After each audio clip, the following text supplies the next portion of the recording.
soonest possible time po, Your Honor. What is the soonest time? Dahil i-issue po ngayon yung ating... Kaya, what is the soonest time? Estimate. this month po, Your Honor. This month. Opo. Mapailan nyo ito ng kaso? Opo. Ngayon, sino ang pwede nyo papailan ng kaso? Sir, based po doon sa audit, sir, yung mga... yung mga persons liable po, pwede pong management officials ng DPWH at ganun din po yung mga contractors po. Mr. Chair, so this month, Interjection, Mr. Chair. if I may. Sir, excuse me. Akala ko ba meron time limit dito kasi marami pang mga nakapila. 1, 2, 3, 4, 5. And then by 2 o'clock, ano na tayo, adjourn. So, As a matter of paano fact, your pa 5 natin minutes, sir, is finished already. So, okay. Thank you. But Thank you, Mr. Chair. may I interject with the indulgence of Senator Bato, Hindi Mr. makaporma Chairman? si If I may, in the same topic, Tignan ninyo yung kanya. Already. So, okay. adjourn. So, As a matter of fact, your 5 minutes, sir, is finished already. So, okay. Thank you. but may I interject? Talo ka na. Hindi ka na makaporma. Dati malakas ka nung 2022 and even before 2022. Malakas ang usap-usapan na maging presidente itong si Raffy Tulfo.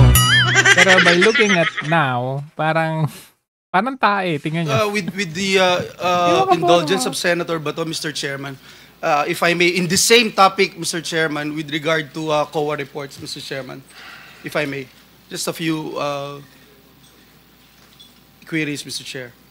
Where is Yeah. na? Kasi Yes, nakalinya Mr. yung Chairman, mga- because I heard, because I'm sure a lot of Wala our na. people are Hindi na- listening Hindi na and watching. nakasalita si Tulfo. Nasira kasi siya nung 2022, tumatakbong senador. Binira niya kasi yung mga DDS. Pinag-compare pa doon sa followers daw ng ABS-CBN. Sa yung followers niya, pag pinag-compare daw, 40 million. Very Kayabangan niya, sabi niya noon, dadalhin daw niya yung Tulfo brand of justice sa Senado. Pero pagdating sa Senado, napatahimik naman ni Lisa Marcos doon sa PCSO hearing. Tapos dito gusto niyang umiksena. interesting yung ni-raise ni Senator Bato. Ma'am, from COA, what's the difference between fraud audit and yung audit highlights? At binabanggit nyo, matatapos na po ito. Is that correct? Because that's the reason why the chairperson of COA is not here today, because he's finalizing it today. Am I correct, ma'am? Your Honor, opo. Yung fraud audit po, ang result po ng kanyang, or report po na lalabas, ay yung pong audit highlights po natin. The audit highlights would contain the significant or yung key takeaways po doon sa ating fraud audit, wherein the nature of the alleged fraud and the persons liable, at saka yung mga gathered po na evidence, ang lalamanin po ng ating highlights.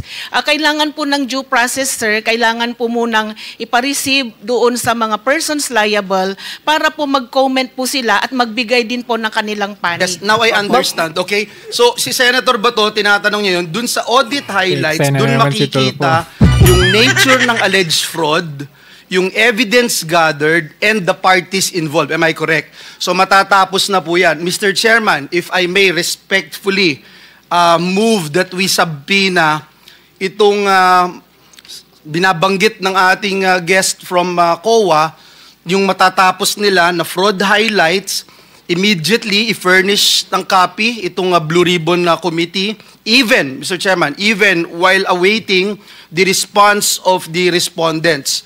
And also, once they responded, Mr. Chairman, we'd also like to subpoena the copies of the responses of the respondents as soon as they are submitted to COA. I so move, Mr. Chair. Mr. Chair, Mr. Chair, excuse me. Mr. Chair, because the last time I was here, I was only allowed 2 questions by you. And yet, mga kasamahan ko rito, bilang respeto sa mga kasamahan ko, they were allowed na 1 to sawa. Dapat maging fair ka, Mr. Chair. Pag sinabi mong 2 questions, 2 minutes talaga, you have to stick with it. You're not being fair, Mr. Chair. I am fair. Kasi nagalit. You're not being... makikita niyo yung pagiging unprofessional nitong si... Ako, in fairness, like sila Risa Ontiveros or Coco Pimentel, alam natin na sila mga dilaw o ano. Pero pag meron silang mga ganitong yung argumento or gusto nilang i-impose, no? Or like point of order, makikita mo pa rin na civil sila at hindi yung nawawala sila sa composure. Kagaya nito si Tulfo, parang nawawala yung kayang pagiging parang may personal. Tignan nyo. 2 minutes na lang. Yan mo, demeanor pa lang niya. Tapos, You have may to lama. Oh. stick with it. Tingnan mo.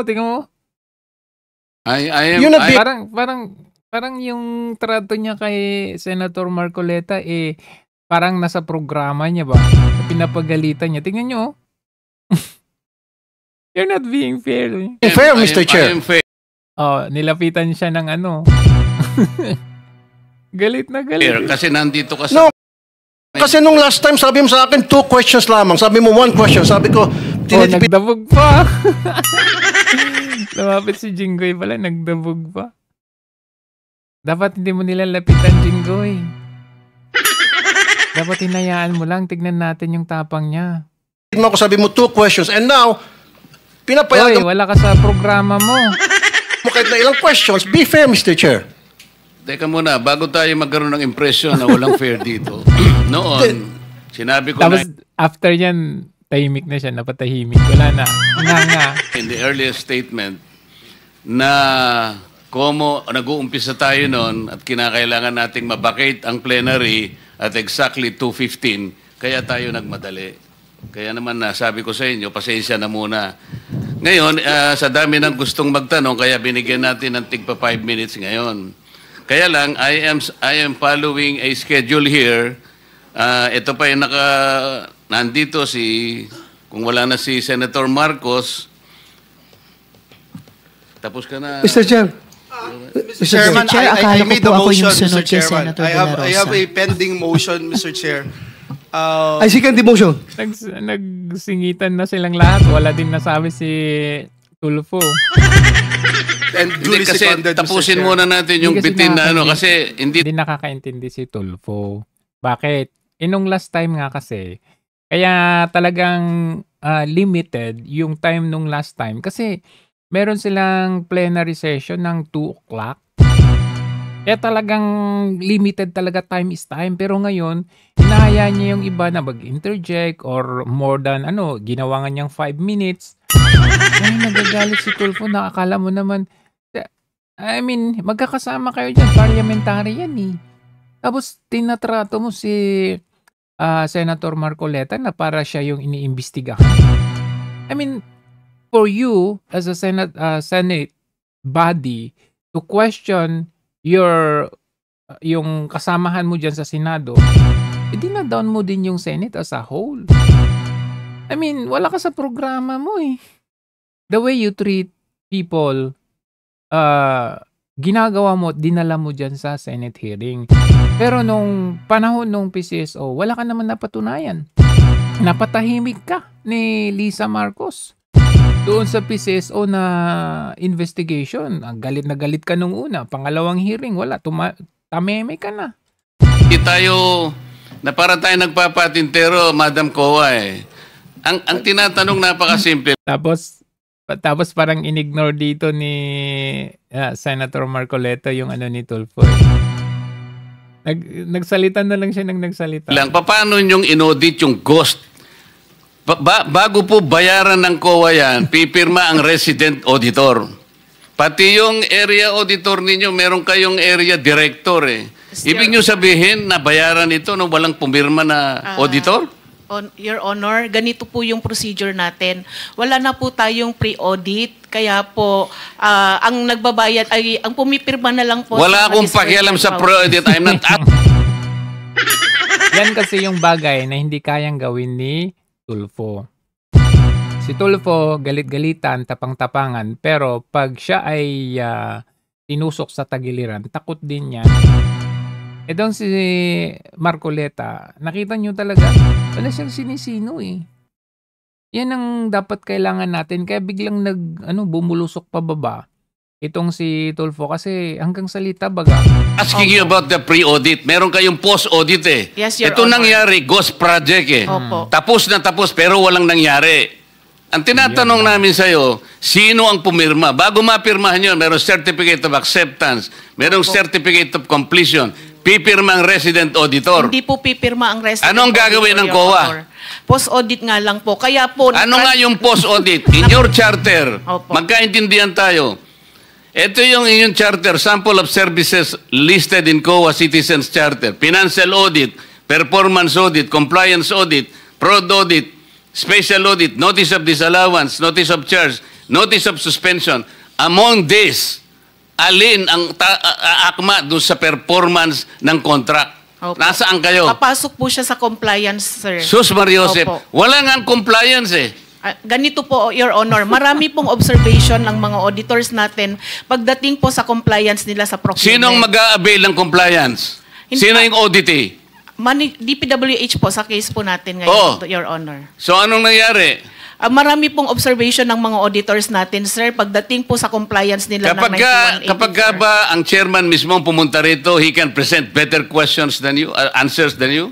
Pareho lang din po yung isasagot, Your Honor. Kasi ganun Pareho po ang yung proseso isasagot. natin. Opo. O, sandali lang. Nawala na si Let us Tulfo. follow the... Mr. Chair. Mr. Chairman, Mr. Chair. I'm now being tempted to raise a point of order, Mr. Chairman. I made a motion duly seconded, Mr. Chairman, kasi nga kung... to subpoena, Mr. Yeah. Chairman, today, Mr. Chairman. I'm asking it today because they said they if will that fix will it help us, today. okay. Any second? Second. It was already seconded, Mr. Oh, there's a motion and there's second. The motion is approved. Then let's Thank you, continue Mr. with the questioning. Mr. Chair, sir, kasi yung 5 minutes ko, maraming sumingit. Last na lang, isa lang. Hindi kasi wala, maigsi. hindi na makakaano itong mga kasama natin. Yeah, with the- Nakaka- with the permit- Alam mo, kahit si Senator Bato, hindi naano ni Senator Marcoleta. Ganun dapat. Wala kang sinisino. Senator Sabihin Tulfo. na naman, unfair Senator tayo. Tulfo, maigsi lang. Maigsi lang. Ha? Di ba, Mr. Chair? Kasi ako sabi ng, susunod? Mr. Chair, sabi ng COA, Teka muna, with the permission of Senator Tulfo. okay lang? Clarification, Mr. Chair. Akala ko po ako yung Oo nga, kasunod kayo na po ang ni susunod. Senator Kaya De La lang, ang Rosa. daming ayaw pang bumitaw. Wala Hindi, tayong- hindi. Hindi ho. Marami Naghihintay kayo naman po last ako. na to, last. Tinatanong ko Oh, lang po yung last. sequence. And then Salamat, last, Mr. and then Chair. Senator Risa. Salamat, Mr. Chair. Pagkatapos wala na si Senator Amy, Senator Rapi. Yeah. Thank you, Mr. Chair. Mr. Chairman, considering that this representation is part of the leadership, Okay. Priority, we find priority, out, Mr. priority. Chairman, Okay. the list of... Last question, then Senator Risa. Wala na si Senator Marcos, Senator Joel, Senator Rapi, Senator Robin, magkano ka? Senator Robin. And then Senator Mark. Okay, in that order. Thank you, Mr. Chair. Proceed, sir, proceed. Ma'am COA, sabi mo kanina, kaya hindi pa kayo nakapag-file ng kaso dahil itong mga ghost projects na ito ay 2025 nangyayari. Am I correct? At you need time para... Sir, for Makapag-file ka. clarification, isa po doon sa mga ghost projects na na-mention, sir, ay 2025. Pero sa iba po, hindi ko po masigurado kung anong taon. Okay, ganito. According to COA Annual Audit Report 2023, 2023 ito, it was observed that various infrastructure projects with aggregate cost of 5.716 billion were declared as 100% complete on the report on publicized government programs, projects, and activities and project status monitoring reports of DPWH implementing offices despite the deficiencies or defects noted upon actual inspection and validation thereof. Ibig sabihin po, sa regular annual audit ng COA, nakikita na ang mga mali-maling report ng District Engineering Office ng Oh. DPWH. Nakikita. So itong mga 2023 na mga problema, Tapos 3 years, after 3 years, saka ninyo sasabihin, mahiya naman kayo. wala pa kayo na-file ng kaso nito?